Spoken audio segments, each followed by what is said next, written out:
नांदगाव खंडेश्वर अंतर्गत अडगाव बुद्रुक येथील स्वस्त धान्य दुकानदार विश्वेश्वर दादाराव अडवणकर दुकान क्रमांक 134 यांनी आपले स्वस्त धान्य दुकान हे अडगाव येथील भीमराव खोब्रागडे यांना 1982 पासून दिले होते।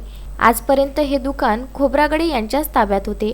चलन व बँक व्यवहार तहसीलमधील सर्व पुरवठा विभागातील कर्मचारी हे सुद्धा खोब्रागडे यांनाच वाव देत होते।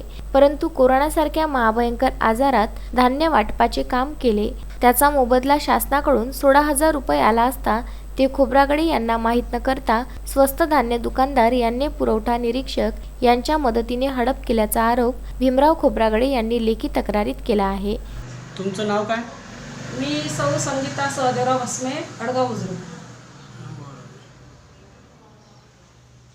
तुम्ही स्वस्त धान्य दुकानदार यांना ओळखता? हो। तुम्हाला धान्य वगैरे व्यवस्थित भेटते? हो हो, गेली 30 वर्षापासून भीमरावजी महादेवरावजी खोब्रागडे हे स्वस्त धान्य दुकानाचं वाटप करत आहे। तरी अंदाजे किती वर्ष झाले? 30, माझ्या लग्नाला 30 वर्ष झाले, मला 30 वर्षापासून माहीत आहे। माहीत आहे। तुम्ही कोणतं काम करता? मी गावची आशा आहे आणि कंट्रोल समितीमध्ये, दक्षता समितीमध्ये पण आहे। तशी त्यांची काही अडचण नाही? नाही, काही अडचण। Bureau report, Vidarbha news, Nandgaon Khandeshwar.